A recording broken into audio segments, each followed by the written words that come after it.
Hey everyone, it's Denise Brown from caringourway.com and welcome to a soul break. We gather on the third Tuesday of every month at 1 p.m. Eastern Time.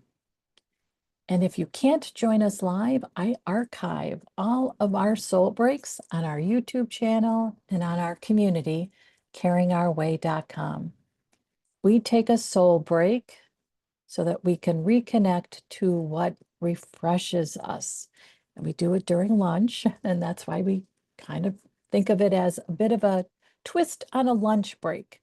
It's a soul break. Today, we're going to take a soul break from the have-tos. Oh, oh, I really don't enjoy have-tos. Okay, so let's start. So when we think about have-tos, I think about it like this image. It is like a pressure cooker. We are going to blow. We can feel the pressure building. And it's the have-tos that build our pressure. I have to.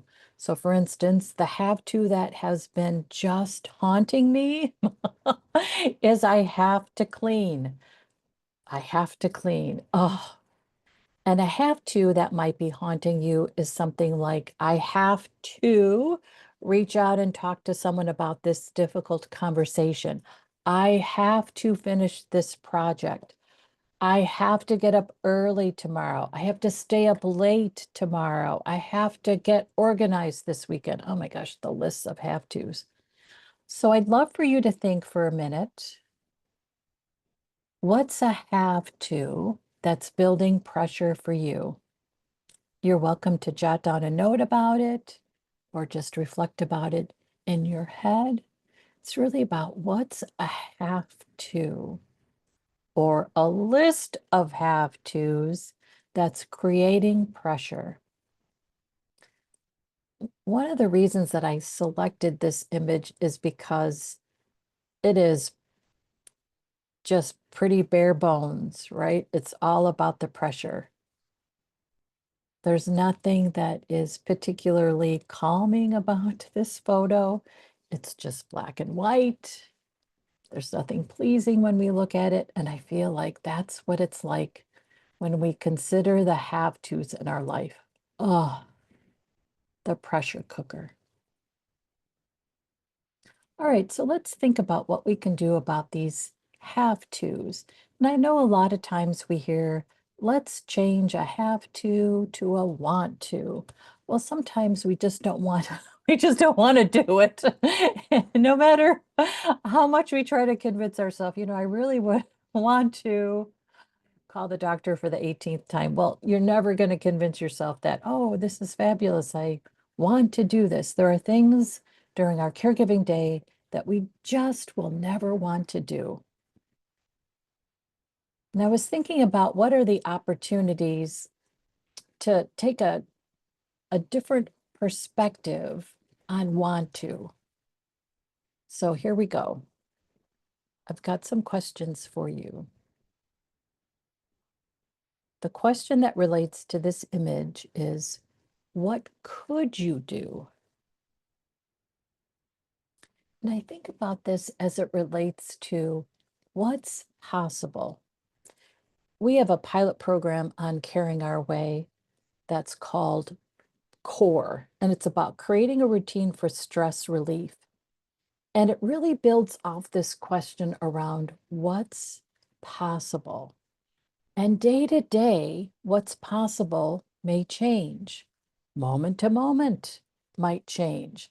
When we think about a self-care routine during caregiving, it can be really difficult to stick to something that's really stringent and restrictive around when it happens, because a caregiving experience can blow up our day in a moment. What could you do brings in a little bit more choice. What could you do? And I selected this photo because the images are beautiful and there's a choice around what you could take. An apple, grapes, strawberries. I think that's mangoes, maybe some oranges.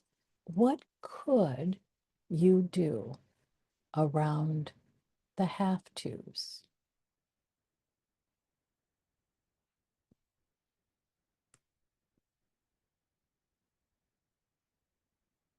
Here's my next question for you. And I just want to give a caveat. I am not encouraging you to drink sugary drinks, but I liked this image because it relates to the next question, which is, what can you do? And when I was searching for an image, I searched with the word can. And so that's why this image came up. What can you do? I also like this image because it does look refreshing. We could replace the Coke cans with pitchers of iced tea or lemonade. I stopped by a lemonade stand yesterday in my neighborhood. Three young men, I will call them, they were probably about 12, had just a wonderful display of sweets. And they had two options for lemonade, pink and regular. And I asked them to mix it up, a little bit of pink and a little bit of regular, and it was delicious. So I think about that could be another option if we replaced our Coke cans. So what can you do? I think we have a tendency to think we must do it all. And sometimes we forget that we don't have to do it all in this moment. The pressure can really convince us that we must do it all right now. If we think back, if we sit back with the question, what can I do? It's more about what can I do in this moment? I can't fix my life in this one moment, for instance. I can't conquer this to-do list in this one moment. What I could do is something that takes a moment. And that's how I'll start approaching my must do's. What can you do? And if we consider what can we do in a way that feels refreshing, we can think about what we can do in a way that refreshes us, makes us feel better. It's a bit of a break from the pressure cooker. And I do believe that we get a break from the pressure cooker when we start to think about what can I tick off? What can I check on the to-do list? What can I get done in the next 15 minutes? And you probably have heard this tip before if you're thinking, I really don't want to clean. Like, I don't want to clean. If you just set your timer for 15 minutes and then do what you can in 15 minutes, then you think, you know what, I bet I could do another 15 minutes. And then before you know it, you've cleaned for 30 minutes. What can you do? And if you want to get a little more specific around the answer to this question, you can break it out into time. What can I do this afternoon? What can I do tomorrow morning? What can I do for an hour Friday afternoon? What can I do? It is also a more generous and self-compassionate perspective on the must-dos. What can I do? And then here's my third question. What could others do to help you? And you might think, boy, I've asked and they're not going to help. I get that. It could be a different kind of request from others. It could be that you have a friend you reach out to who you say, I just want to vent for 5 minutes. I don't need suggestions or ideas. I just want a good listener. And I'd love for you to be that for me. That's something someone could do for you. It could be that you live in a busy household and sometimes the noise just feels overwhelming because there's so much noise in your head around the worries and the must-dos during your caregiving experience. So what others could do for you, for instance, is to let you have 5 minutes of quiet in another room. And the 5 minutes of quiet means you are alone in quiet for 5 minutes and not available. What others can do for you doesn't have to be a big ask. It could be a small, simple ask that's doable for them and meaningful for you to receive.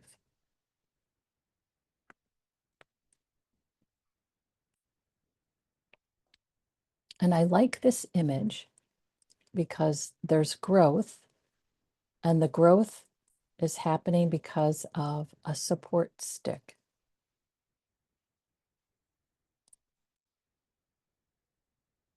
Just a reminder that as we're growing into a caregiving experience, it can be helpful to think about who can help us grow rather than stay stagnant or get behind. With support, it could be helpful for us as we grow. And part of growing during caregiving is keeping a life. Keeping a life during caregiving means that you have opportunities to flower, to bloom. It's when we don't feel like we have a life that we shrivel.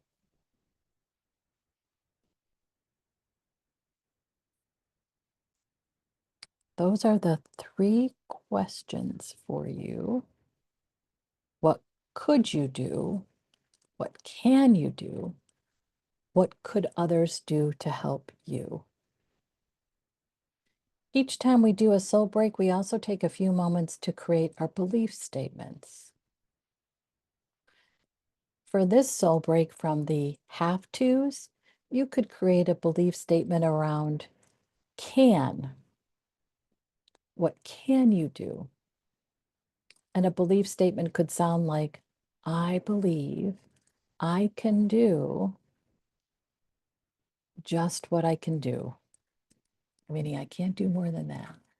I believe I can do what's possible within the day's time and feel good about what I've accomplished. I believe I can be flexible about what I can do given the demands of a caregiving day. I believe I can be gracious with myself around what I can do given the demands of a caregiving day. The belief statements can be helpful for us because they remind us not to be judgmental and not to should on ourselves. The belief statements are meant to be comforting for you and forgiving for you.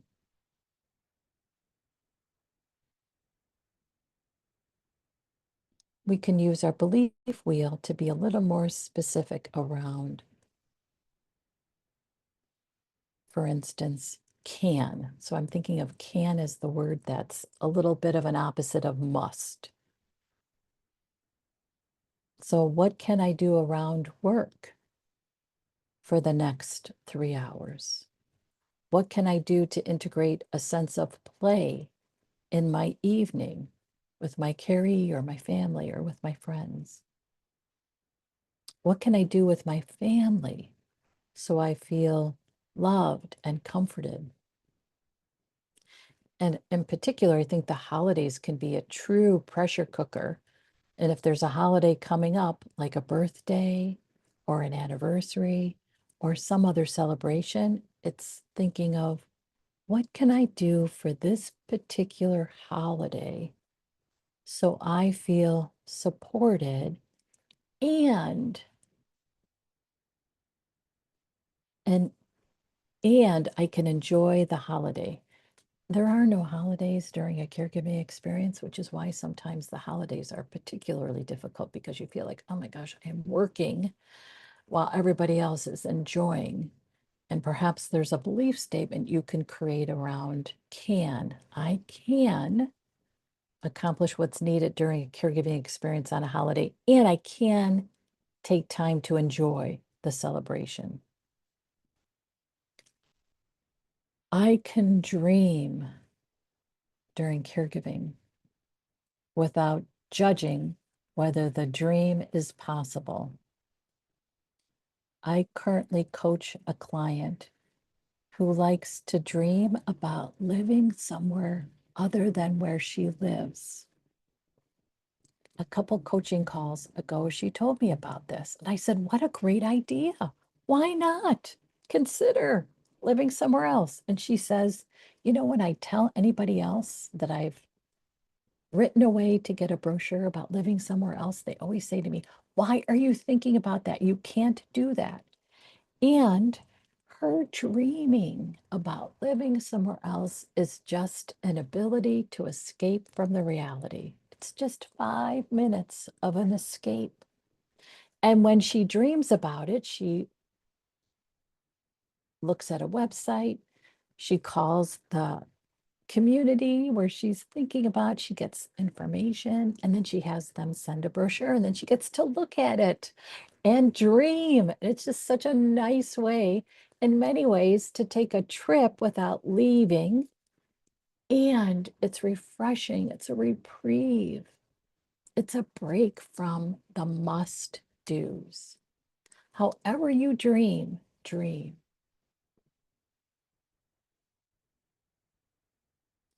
You could think of a belief statement around the courage of can.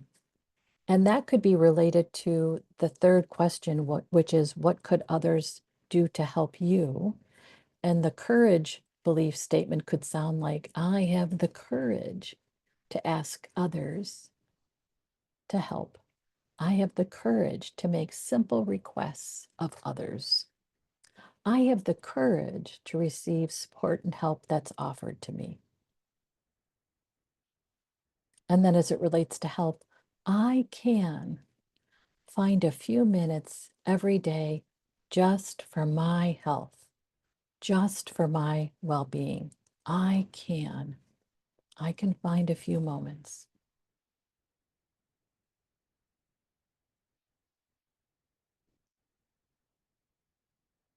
We're going to close with one last question. And the question is, what could you release? And when I think about that, I think of expectations or rules that don't serve us. So, for instance, a rule could be I am a good daughter when I make myself available 24/7 for whatever my mom needs. We could release that rule and instead say, I am a good daughter. It's not a qualifier. There aren't certain hoops we have to jump through in order to feel like, okay, I'm a good daughter. We can just decide, I am a good daughter. I am doing my best.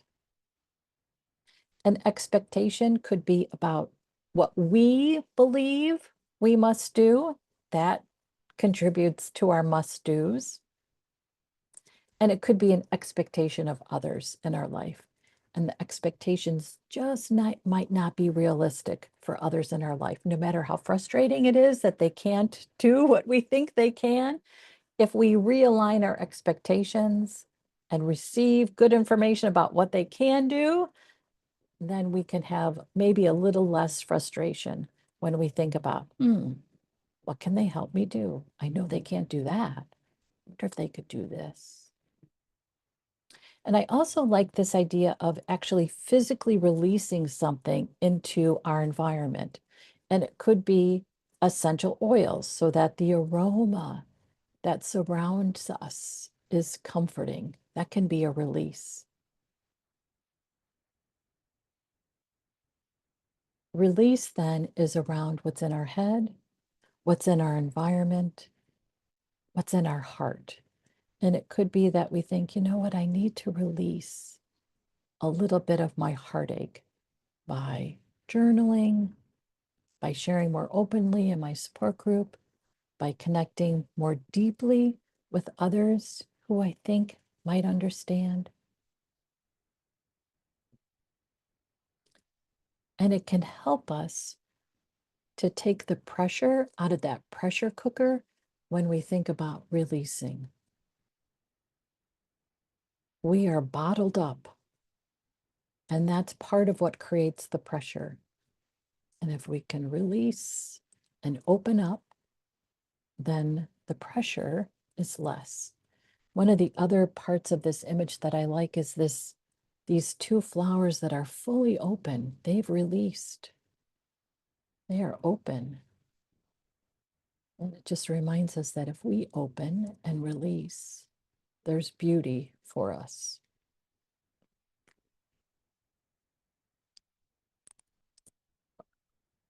Okay, that's our soul break. We spend 20 minutes.